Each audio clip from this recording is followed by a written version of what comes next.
The card was laminated. I noticed that right away. Not a printout, not a sticky note, not an email I was supposed to check. An actual laminated card. Block letters printed on cardstock. The kind of thing you'd make if you expected it to get handled a lot and needed it to last. Abby Garza handed it to me in the parking lot outside the visitor center, along with a corpse-issued hard hat and a ring of maybe 15 keys. It was just past 2 in the afternoon. Gray sky, cold enough that my breath showed, but not cold enough for the snow that was definitely coming. The lot was empty except for her white government pickup and my truck. She'd been waiting when I pulled in. She was maybe late 40s, sturdy, the kind of build you get from decades of walking job sites. Dark hair pulled back, some gray in it, corp windbreaker, khaki pants, steel-toed boots. She shook my hand like she meant it. "Raymond," she said. Not a question. "Yeah," I said. That was pretty much the whole introduction. She walked me through the visitor center while I held the card and the keys. The building was closed for the season. Displays covered in plastic sheeting, gift shop dark, bathrooms locked. It smelled like cleaning product and old carpet. She showed me the office I'd be using, pointed out the landline on the desk, the emergency binder on the shelf, the coffee maker. Said a few maintenance people might come by, but they'd announce themselves ahead of time. Then she stopped and looked at me. "The card," she said. "Read it." I read it. 5 rules. Numbered, which I appreciated. I like numbered things. 1. Lock the office door by sunset, not close it. Lock it. 2. If I heard whistling from the reservoir, turn on the spillway beacon and face the wall until it stopped. There was a switch on the office panel marked beacon, and she pointed at it twice. 3. Never answer the landline between 1:13 and 3 a.m. It would ring. Don't answer it. 4. Never cross the yellow chain into intake gallery C. 5. If a vehicle with no license plates appeared at the gate, kill all lights and get under the desk. Stay there until it left. I read it twice. I'm not the kind of person who immediately starts firing questions. I figured she'd explain. She didn't, really. "These aren't suggestions," she said. "Okay," I said. "The beacon switch. You know where it is." "You pointed at it twice." She almost smiled at that. Almost. I had questions anyway. The whistling one was the weirdest, so I asked about it. "Acoustic phenomenon," she said. "The water, the spillway geometry, the valley walls. It happens certain times of year. The beacon disrupts the resonance somehow. The engineers disagree on the exact mechanism." That sounded like something a person says when they don't want to say the actual thing. But I'd driven 4 hours from Pittsburgh with everything I owned in my truck bed, and I needed the job, so I typed "acoustic phenomenon" in my notes app and kept going. I asked about the plateless vehicle, too. "Trespassers," she said. "Teenagers sometimes. No plates is how we flag known problem vehicles. If they see the lights off, they usually move on." That one at least made a certain kind of sense. She walked me back to the lot. The reservoir was visible past the chain-link fence and the empty marina slips. Kinzua was big, steel gray in November, the hills running down to the water on the far side. There was a wind off it that smelled like cold mud. Abby watched the reservoir the whole walk back. Not casually. She kept glancing at it the way you monitor something on a job site. The way I used to watch trench walls for cracking. Not nervous, exactly. Just attentive in a way that had nothing to do with anything she was saying to me. I noticed it. Didn't say anything about it. She gave me her cell number, said she'd be by every few days. Daylight hours only, she added, which I thought was an odd thing to specify. She got in her truck and drove out. I stood in the lot for a minute with the keys and the laminated card and the hard hat and watched her go. I put the card in my shirt pocket. The keys went on the desk inside. The first night was quiet until it wasn't. I'd set up in the office. I had a sleeping bag, a folding cot, a paperback I wasn't reading, and my laptop. The cores had Wi-Fi, which surprised me.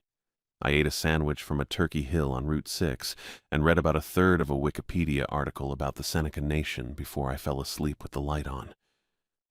I woke up at 1:12. I don't know why. No sound, no movement, just awake. The landline rang at 1:13. I was already sitting up when it started. The caller ID said, "Damn office." I looked at it. The phone was right there, maybe 2 feet from my face. Damn office. The call was coming from inside the building, or at least that's what the display said. I was the only person in the building. I didn't answer it. I watched it ring. 4 times. 5. It stopped at 6. The room went quiet. I sat there for a minute, then got up and checked the lock on the office door. Still locked. I went to the small window that looked out toward the parking lot and the fence and the water beyond it. That's when the whistling started. It came off the reservoir, just like Abby had said it would. A simple melody, not complicated. Just a few notes repeating. The kind of thing you'd hear someone whistle walking down a hallway. I almost recognized it. It sat right at the edge of familiar, like a song you know but can't place. I hit the beacon switch. The spillway beacon was mounted on the building's river-facing side.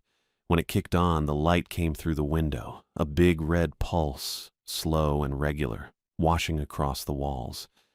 I turned away from the window. Rule 2 said, "Face the wall." I faced the wall. The whistling kept going. It was moving. I could tell even without looking. It shifted along the shore, getting closer to the building. The red pulse swept behind me.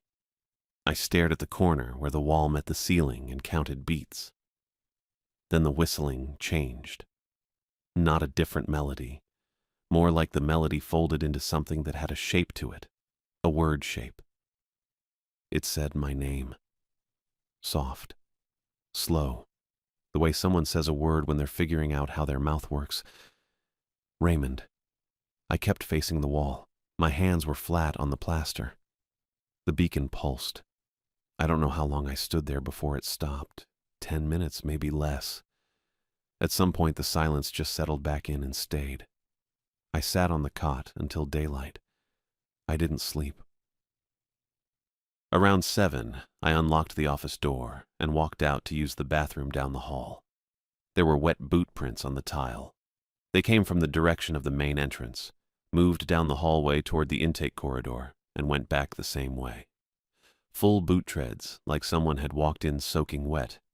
The water had dried at the edges, but the centers were still damp. The prints went straight to the yellow chain strung across the entrance to intake Gallery C and stopped.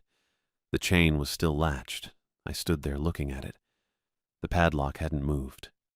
There was a faint smear of dust on the shackle, still intact. Whatever had walked up to that chain hadn't gone through it. Just stood there, then walked back out.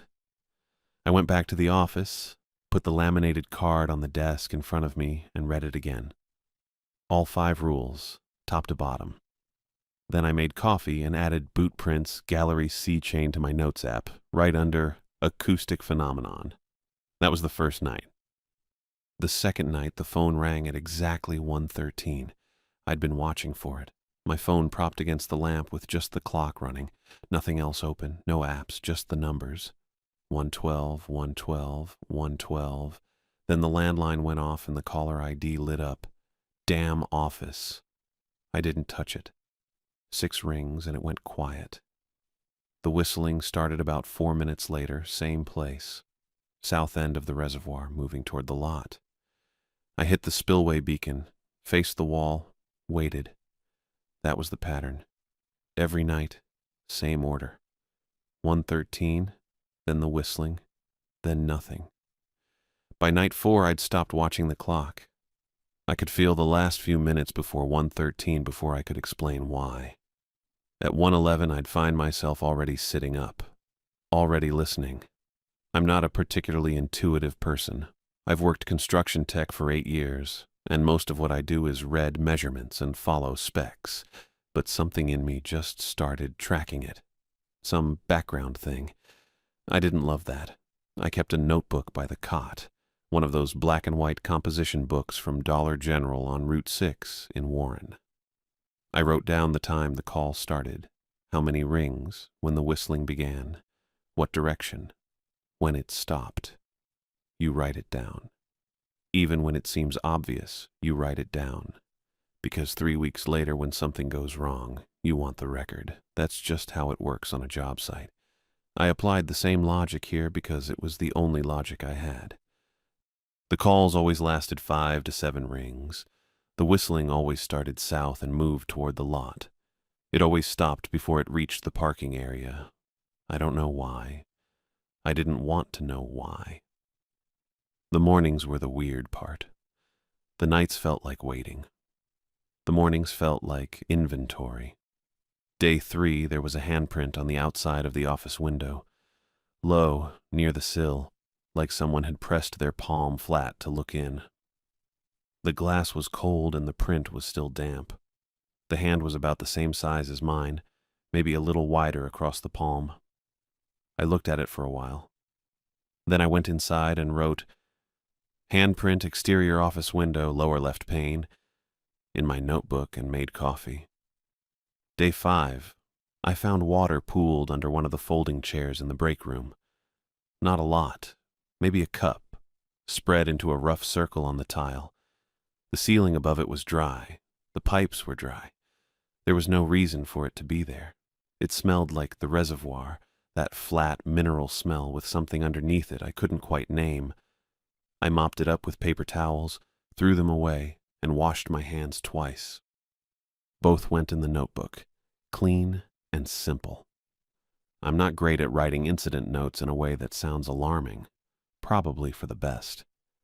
Abby showed up on day 3, pulled into the lot around 10 in the morning in her core pickup, knocked twice, came in without waiting. She had 2 coffees.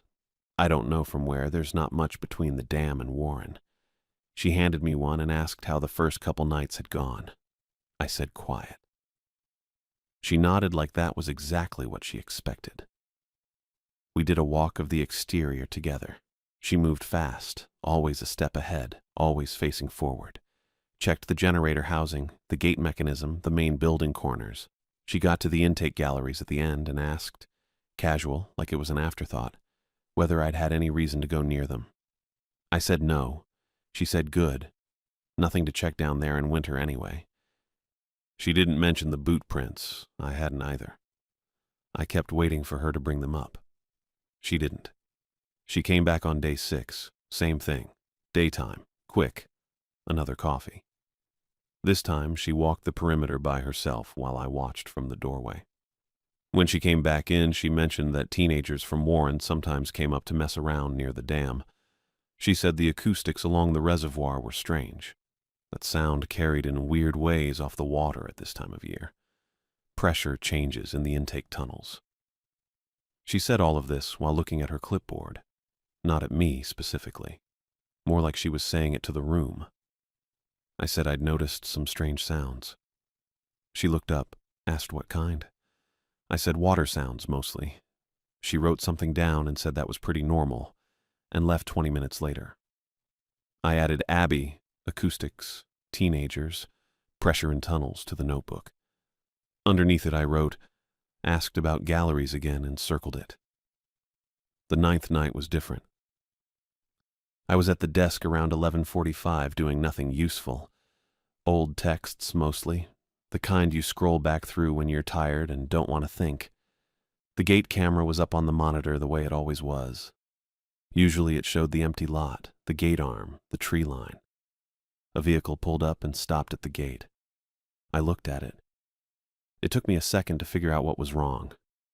Corpse maintenance truck, dark green, right shape, right size, but no plates. I checked the rear angle on the second camera. Also bare. I remembered Rule 5. I killed everything. Monitor off, desk lamp off, the little LED strip under the cabinet, all of it. I got down behind the desk and sat on the floor with my back against the drawers. The monitor was off, but I reached up and turned it back to the lowest brightness setting I could get. I could see the feed, barely. Dim gray glow.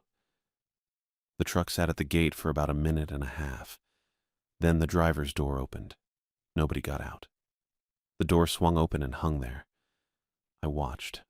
The cab looked empty. No shadow moved. The door was open and nothing happened for what felt like a long time, but was probably 40 seconds. Then the truck reversed. No headlights. It rolled backward into the dark at the edge of the tree line and was gone. The door was still open when it went. I stayed under the desk for another 10 minutes. Then I got up, turned the lights back on, and sat in the chair looking at the gate camera feed. Empty lot. I wrote, "Plateless truck, gate 1147, driver door open, no driver, reversed, no lights," in my notebook. Then I sat there until 1:13, did the phone, did the beacon, waited for the whistling to stop. I didn't sleep. In the morning, I drove to Warren. The Warren Public Library is on Market Street, 2 stories, brick, parking lot always half full. I got there right when they opened at 9. The woman at the desk pointed me to a back room with a microfilm reader and a row of filing cabinets when I said I was looking for historical coverage of the dam. She said the Warren Times-Observer had been archived on microfilm back to the 1940s. I'm slow with microfilm. Took me a while to figure out the reader, and the older reels were damaged at the edges. I got through it. There was a lot about the dam construction, project updates, engineering milestones, ribbon cuttings. I skimmed most of it. The Seneca Nation coverage came up in a series from the late 50s into the early 60s. The Corn Planter Tract, which was Seneca land in the valley, had been under a federal treaty. The treaty turned out not to matter. When the reservoir filled, the valley went with it. Farms, houses, a cemetery. The articles covered it in the careful, flat language of that era, everything handled properly, everyone taken care of. The photos were something else. Families outside houses they were leaving. Grave markers pulled from the ground for reburial somewhere else. Whole rows of them loaded onto a flatbed. I'm not going to pretend I understood all the legal history. I didn't. But I understood enough to know that a lot had gone under that water, and not all of it by accident or agreement. Then I found the Sawyer Crane piece. Short article, maybe 200 words. October 1964. A Corps intake worker had been killed during an unscheduled water release in one of the intake tunnels. He'd been performing routine maintenance when the release occurred. Body not recovered. The investigation was ongoing. I looked for a follow-up and found one item 2 weeks later, still ongoing, and then nothing. No resolution, no findings, just silence. I wrote his name in my notebook. Sawyer Crane. October 64. Body not recovered. I drove back to the dam. The incident binder was in the bottom drawer of the filing cabinet in the office. Abby had mentioned it on day 1. Orange cover, site incident log and label maker tape, and said it was mostly routine maintenance notes, not worth reading. I believed her at the time. I opened it when I got back from the library. The entries went back to the mid-70s. Different handwriting in each section, sometimes 2 or 3 different hands within a single year. Each entry was dated and signed. The format varied a little. The content didn't. Whistling from the reservoir. Landline calls at 1:13. The time was noted in almost every entry, some with a circle around it. Water on the floors, wet prints, pooling in the break room. Several entries mentioned a vehicle at the gate, no plates, driver's door opening, nobody exiting. Someone in 1988 had written a full paragraph about hearing their name come off the water after the whistling started. Careful printed letters, like they were trying to stay precise. The entry ended. Beacon protocol followed. Event passed. The last entry before mine was dated 3 years ago. Initials I didn't recognize. TM. It said whistling, 113. Prints, chain intact. Same as always. But in the margins, not just one hand, not just one section, but throughout the whole binder in different pens, different years, printed in cursive and scratched quick like someone was reminding themselves, was the same thing. Do not go to Gallery C, not a rule, not a policy citation, just that over and over from people who'd sat in this same office across 40-something years. I closed the binder and put it back in the drawer. Then I went and stood in front of the yellow chain for a while. Padlock the same. Dust on the shackle the same. I didn't touch anything. I went back to the office and started my log for the night.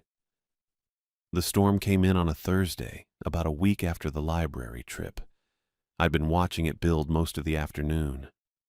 The sky went that particular greenish gray you get over the reservoir in November, and by 4 o'clock, the wind was doing something to the water that looked wrong. Choppy in the wrong direction. I ate a granola bar I found in my jacket pocket and checked my phone. 60% chance of precipitation. Not exactly storm language. But the sky was using storm language pretty clearly. Power went out at 5:42.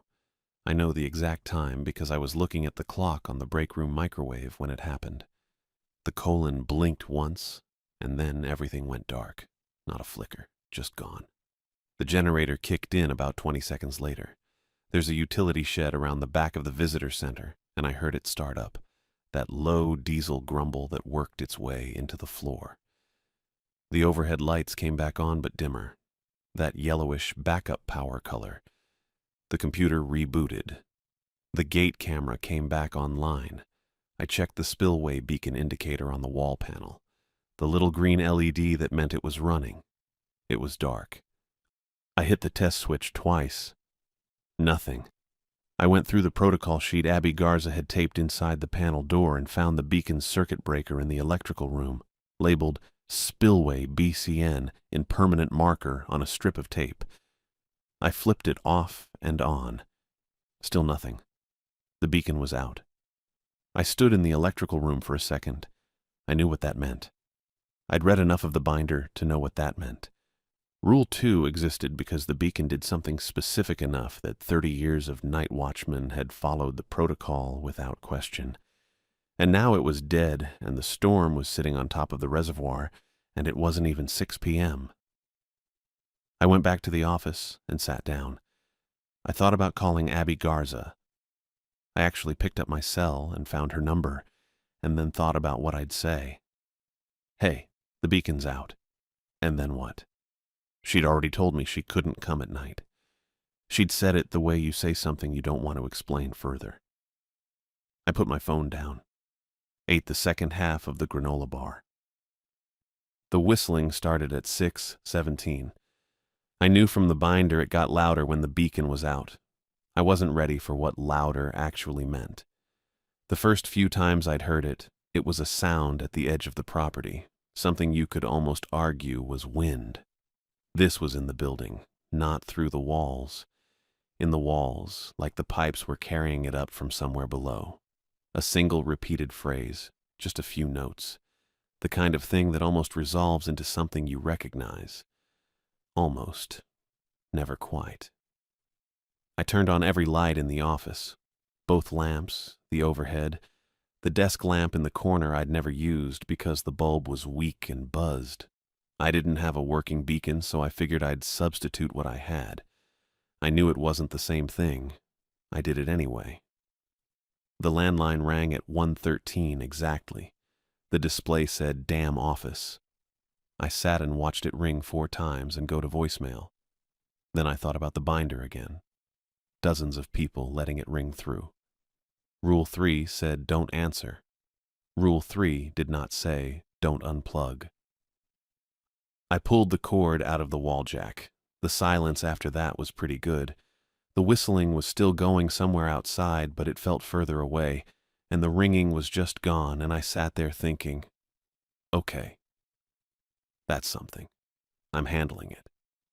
That lasted about 10 minutes. Then the hallway lights came on, all of them. Every overhead panel in the corridor running from the office toward the intake galleries. The ones I'd verified were off.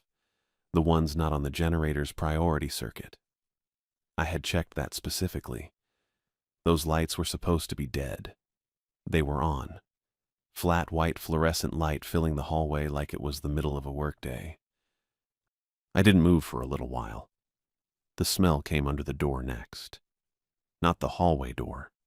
The intake corridor door. The one with the yellow chain on the other side. River mud and something metallic, like a jar of pennies left in standing water. It came in low, along the floor, the way cold air does. I got up and walked to the corridor door. It was open. I was sure I'd checked it. I checked it every night, part of my 9 p.m. round. The corridor door had been closed and latched.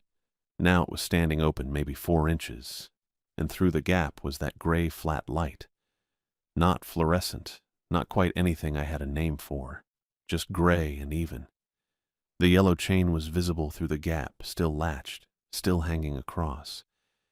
Everything past it was shadow. Then I heard the boots, a shuffle.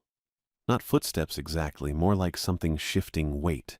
The sound of rubber soles on wet concrete from inside the corridor, past the chain. In the dark part the gray light didn't reach. I pushed the door shut. I grabbed the nearest chair, the metal folding kind I'd been using as a side table for my water bottle, and shoved it under the door handle the way you see in movies and always think looks dumb. Turns out it works fine on a door that opens inward. The chair legs caught on the tile and held. I went back to the desk, sat down. The whistling was doing something outside I wasn't going to think about too carefully. The hallway lights were still on through the gap under the office door, that flat white strip at floor level. I looked at the landline cord hanging loose from the wall jack. I thought about the binder, 40 years of entries. Nobody had ever mentioned unplugging the phone. They'd mentioned not answering it. The phone itself was always just there, part of the furniture, part of the setup. The rule said don't answer, not don't unplug. But those aren't the same thing. I'd assumed I was cutting off something trying to get through. What if the call wasn't trying to get through? What if the call was the thing doing the holding? I sat with that for a while. The lights in the hallway didn't go out. The smell faded a little around 3 a.m., but didn't fully go away. I didn't sleep. I had my phone, half a charge left, and the clear understanding that I'd done exactly what the rules hadn't told me not to do, and something had immediately gotten worse. The rules covered 5 scenarios. A dead beacon during a power outage wasn't one of them. Unplugging a landline you'd been warned not to answer wasn't one of them. I'd improvised, and whatever I'd thought I was doing, it wasn't that. I'm not blaming the storm. I'd have unplugged the phone eventually. That's on me. By 5 a.m., the sky through the window was lightening into that pre-dawn gray, and the whistling had gone quiet. The chair was still under the door handle. The hallway lights were still on. I hadn't moved from the desk in about 4 hours except once to get my water bottle. I just sat there and waited for it to be morning. Morning came. That was it. Abby's truck pulled into the lot at 6:47. I know the time because I was watching the window by then, sitting at the desk with both hands around a cold coffee cup I wasn't drinking. Her headlights swept across the office wall, and I heard gravel under her tires. She usually came around 9 or 10, never before 7. I didn't move when I heard her key in the lock. She pushed the door open and stopped, looked at the chair jammed under the corridor door handle, looked at the landline sitting on the floor with the cord coiled next to it, looked at me. Her face went through a couple of things I couldn't fully read, but pale was one of them. That was the one that stuck. "Ray," she said. "Morning," I said. She came in and set her bag down slow. Didn't say anything else right away. Walked to the corridor door and put her hand on the back of the chair. Didn't pull it. Just touched it like she was checking the temperature. "How long has this been here?" she said. "Since about 1:30. She nodded like that confirmed something. Looked at the unplugged phone on the floor. "You unplugged it." The line rang during a power outage.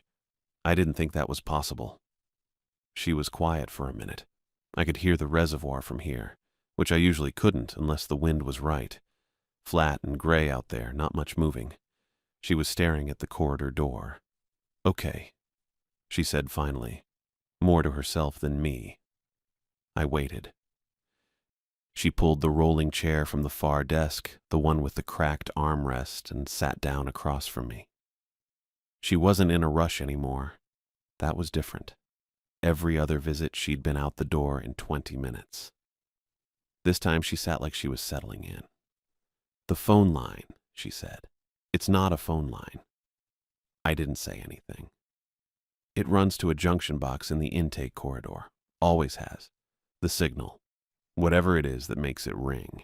It goes in there and it loops. That's it. Goes in and loops and never gets anywhere. As long as the line's connected. She paused. You unplugged it. You said not to answer it.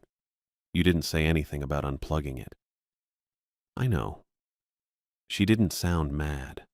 She sounded tired in a specific way, like someone who'd been bracing for a conversation for a long time and now it was finally happening. That's on me. I thought about the lights coming on, the smell under the door, the thing pressing from the other side of that wall at 1:30 in the morning. I said, "The rules aren't precautions." She looked at me.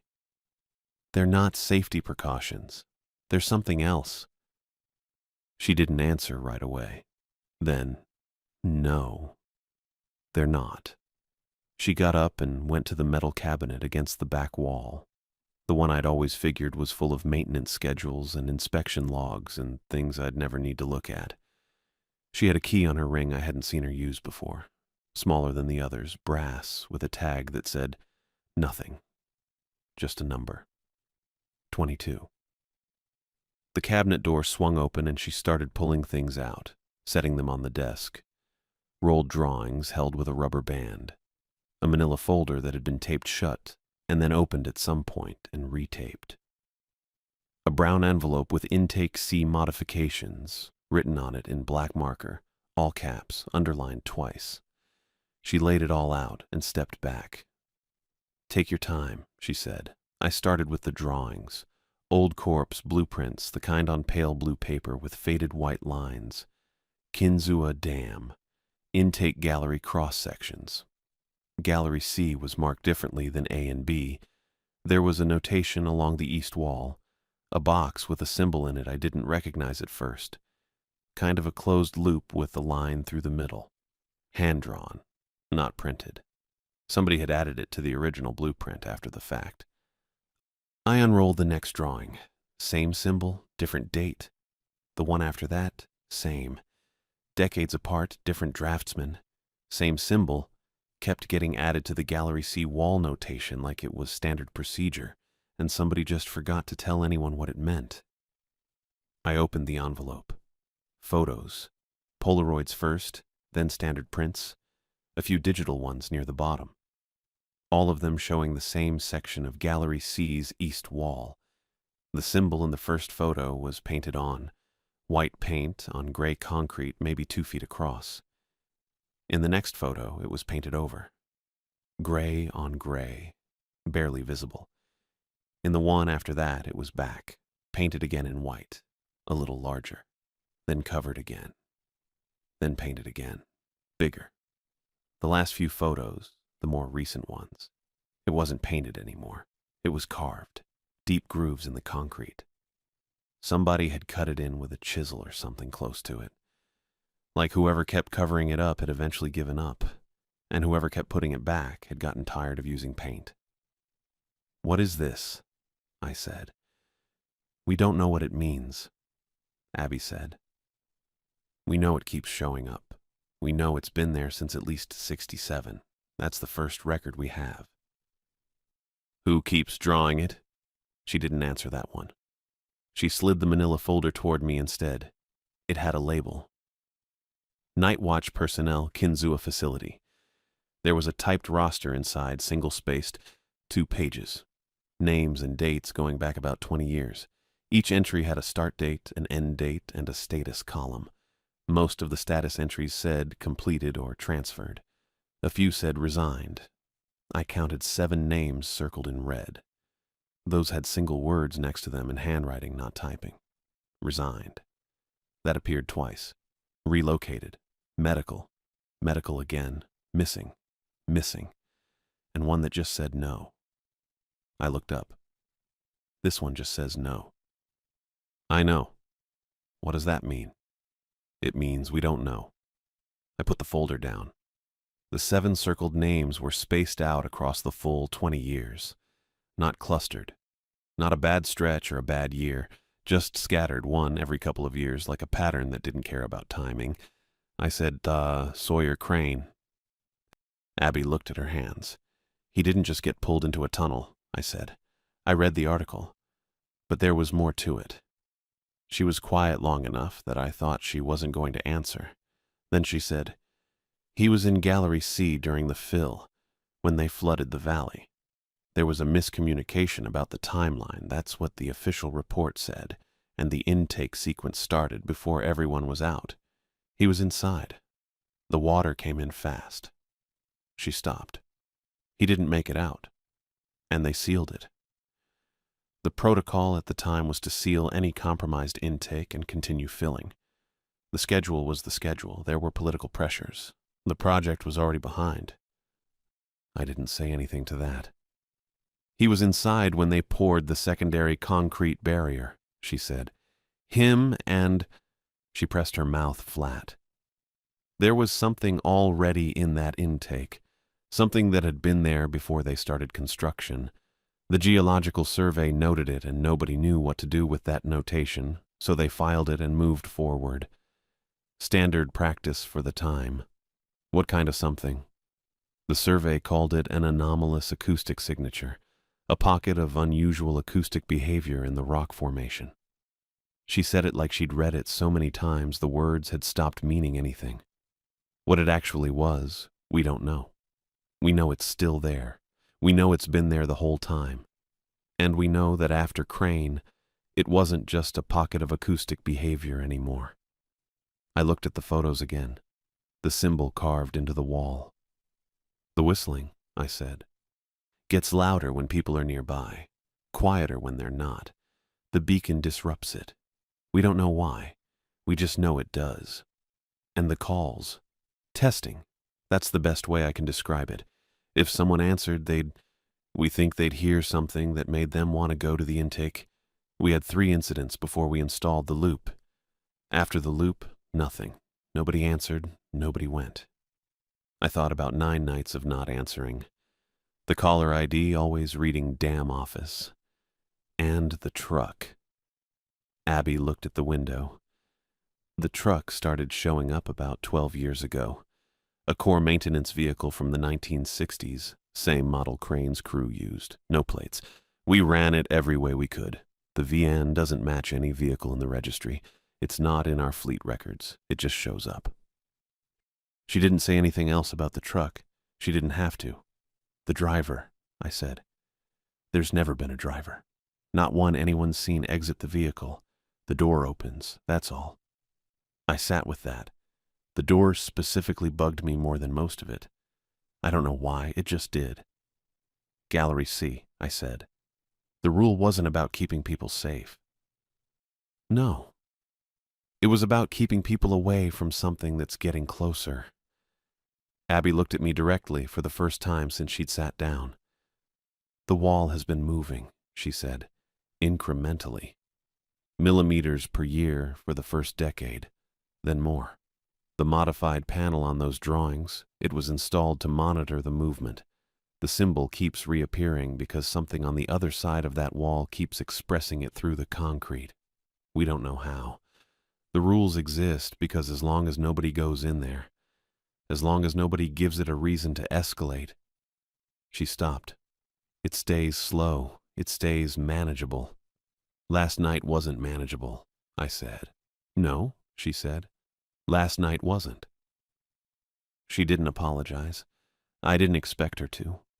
We just sat there with the folder and the photos and the rolled blueprints spread out between us, and we both looked at them for a while. Outside, the reservoir sat flat and gray and quiet. The spillway beacon was off. The generator was still running. The chair was still under the corridor door handle. Abby left around noon. She took the folder with her, left the blueprints, said she'd be in touch. I watched her truck pull out of the lot and sat there for a while doing nothing useful. I went through the cabinet again that afternoon.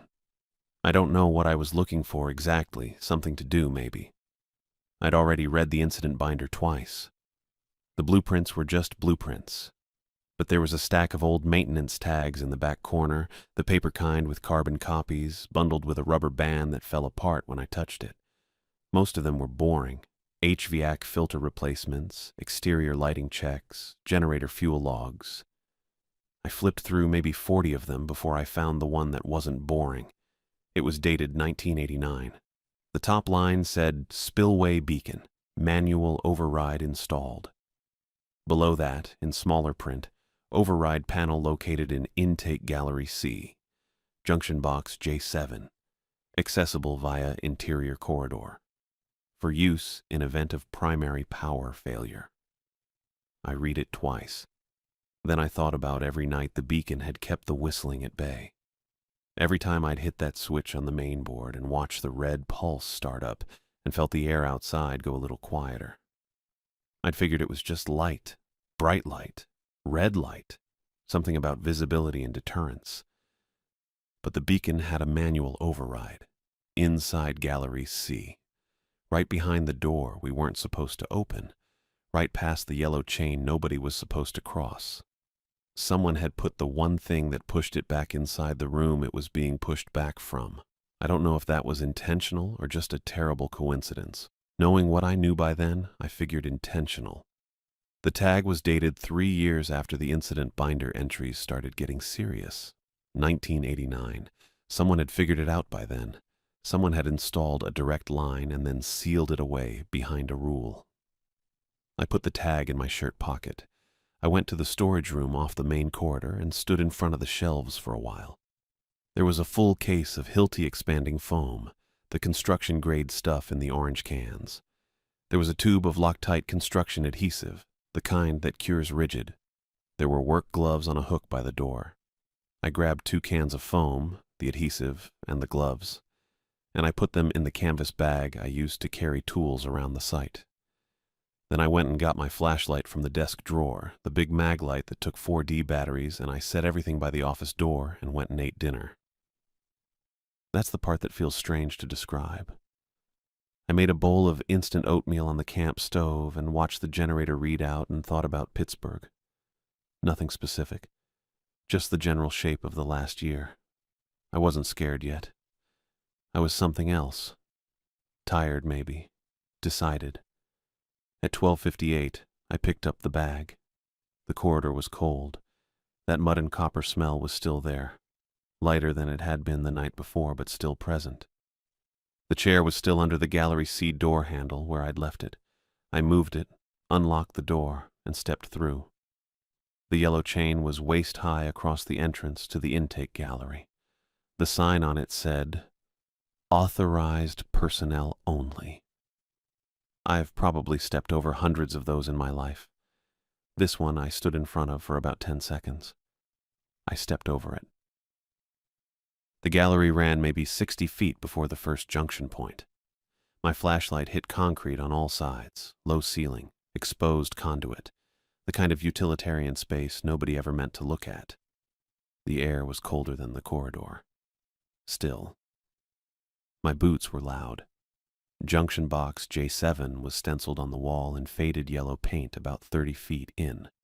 The panel was recessed into the concrete. A gray metal box with a hinged cover, the kind of thing you'd walk past 100 times without thinking about it. I got close and put the flashlight on the bolts holding the cover closed. They were hand loose, all 4 of them. I put my fingers on the first one and it turned with almost no resistance, like someone had been backing them out over a long time, millimeters at a time. Patient. I didn't let myself think about that too long. The override switch was inside. A single toggle, industrial, labeled beacon, manual. Below it was a small red indicator light, currently off. I flipped the switch. Outside, through the narrow horizontal window slit near the ceiling, the spillway beacon fired up. That red pulse. It hit the window and lit the gallery in a slow throb. Red, dark, red, dark. The whistling stopped. It just stopped. Mid-note or whatever it was. Gone.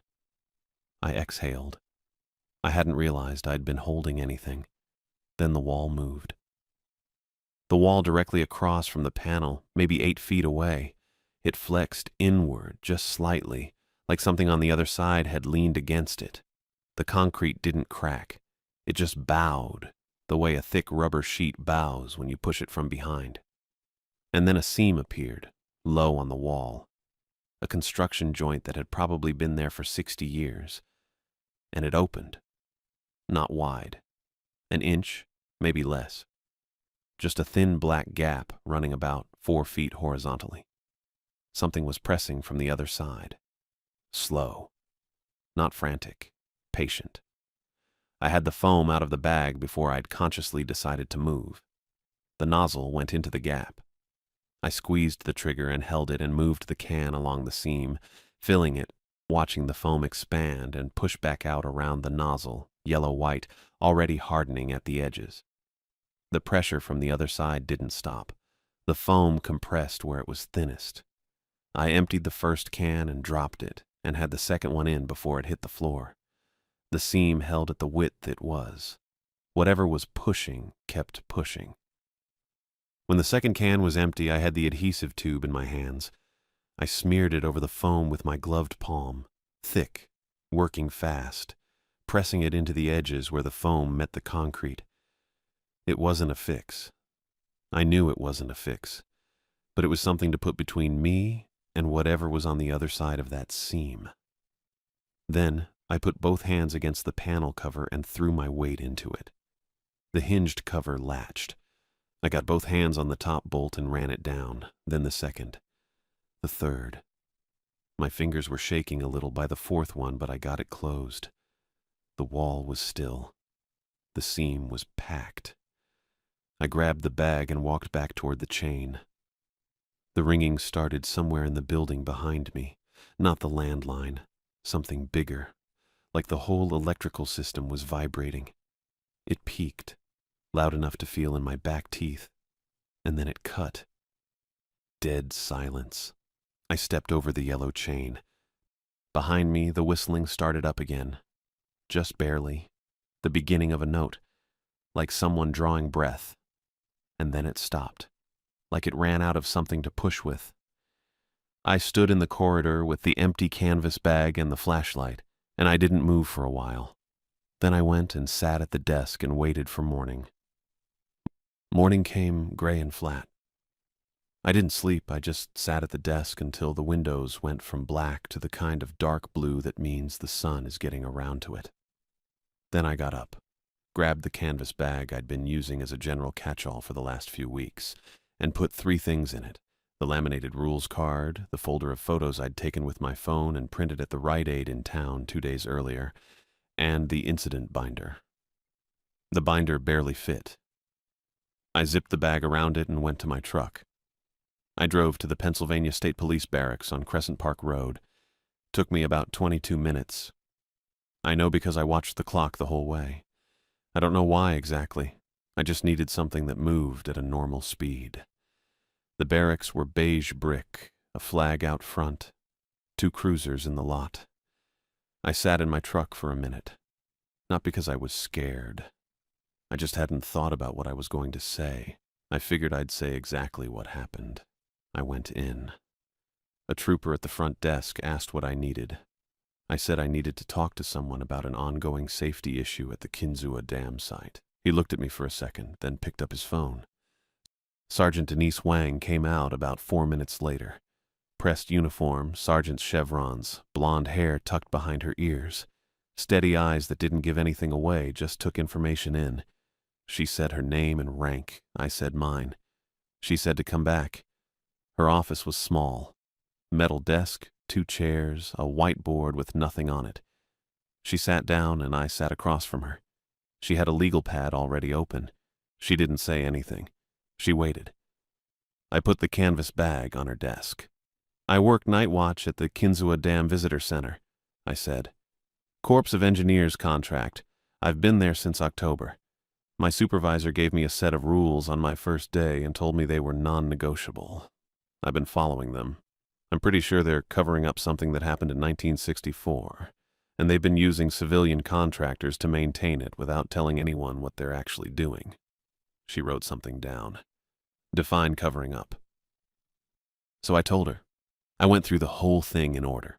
The landline, the whistling, the wet prints, the plateless truck, the incident binder with all the circled names, Sawyer Crane, the articles I'd found at the Warren Library, the cabinet in Abby's office, and the photos of the symbol painted and repainted in Gallery C over 40 years. What Abby had finally told me. What I'd found in Gallery C the night before. The loosened bolts, the panel, the seam. Denise Wang wrote things down. She asked questions that were calm and specific. Dates, times, names. She asked me to describe the symbol.